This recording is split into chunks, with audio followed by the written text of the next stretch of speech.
Alam niyo po, totoo ba, pag may tampuhan samaan sa loob ng pamilya, lalo na sa mga magkakapatid, ang iniisip agad, hindi maihambol ang sarili kung hindi sino ba ang nagkamali.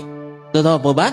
Madalas, ang naiisip kagad natin, pag may nagkatampuhan sa loob ng pamilya, ng mga magkakapatid, ang iniisip, hindi kung sino yung maunang maghambol ng kanyang sarili, kung hindi sino ba yung nagkamali.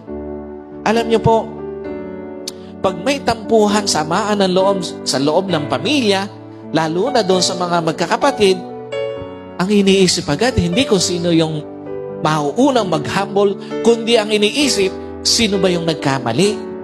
Sino ba yung matanda? O sino ba yung bata? Alam niyo po, ang paghahambol ng sarili, wala sa kung sino yung bata o kung sino ang matanda. Ang paghahambol ng sarili, nakabase sa kung papaano mo pinapahalagahan ang iyong relasyon sa iyong kapatid. Hindi na importante kung sino yung nagkamali. Ang importante, handa kang pahalagahan yung relasyon nyo more than doon sa naging pagkakamali sa iyo.